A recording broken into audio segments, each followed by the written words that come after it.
अस्सलाम वालेकुम वरहमतुल्लाहि वबरकातुहू। आज हम बात करेंगे कि दीन इस्लाम में अल्लाह और उसके महबूब सल्लल्लाहु अलैहि वसल्लम ही हुज्जत हैं, उसके अलावा कोई हुज्जत और दलील नहीं है। इस ज़मीन में हम दो आयतें पेश करते हैं।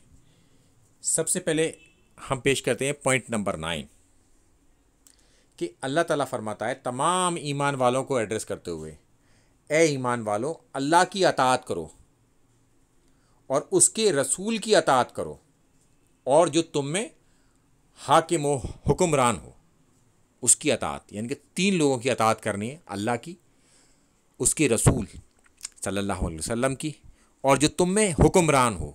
मगर हुक्मरान के बारे में आगे अब आपको आ जाएगा कि अगर अवाम और हुक्मरान के बीच में कोई इख्तलाफ हो जाए तो फिर उसे पलट दो अल्लाह और उसके महबूब सल्लल्लाहु अलैहि वसल्लम की तरफ।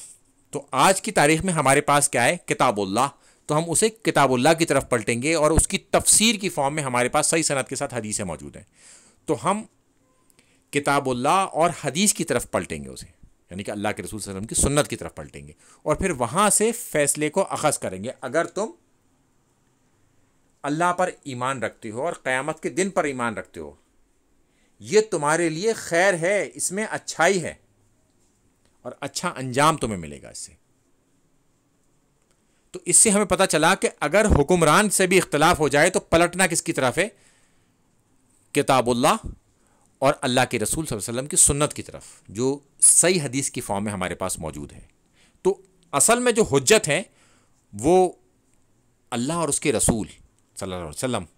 तो हमारे पास जो उनकी चीज़ मौजूद है वो है किताबुल्लाह और अल्लाह के रसूल सल्लल्लाहु अलैहि वसल्लम की सुन्नत। तो किताबुल्लाह और सुन्नत हमारे लिए अब हुज्जत है, यही दलील है।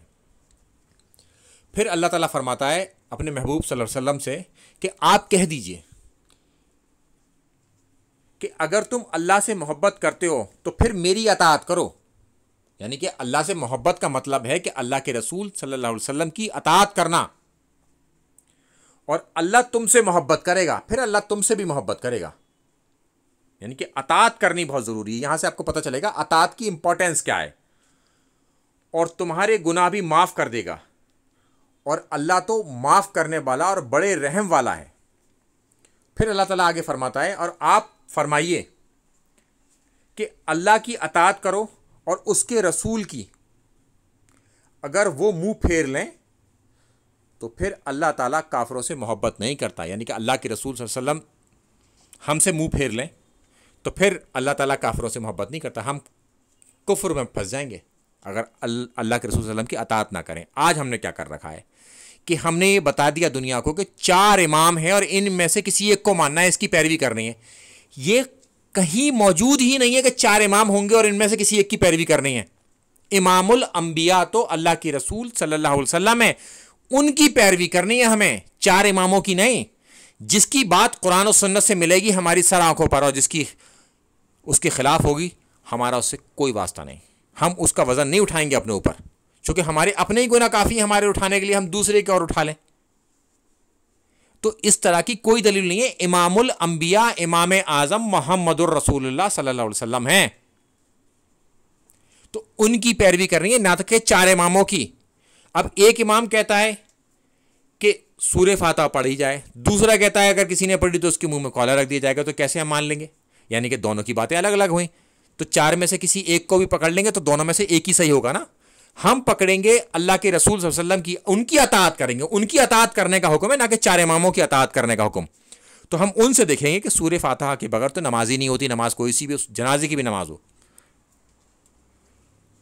एक आम रूल है कि बगैर सूरह फातिहा की नमाज नहीं होगी, तो लिहाजा हम उसकी बात मानेंगे जो ये कहता है कि बगैर सूरह फातिहा की नमाज नहीं होगी।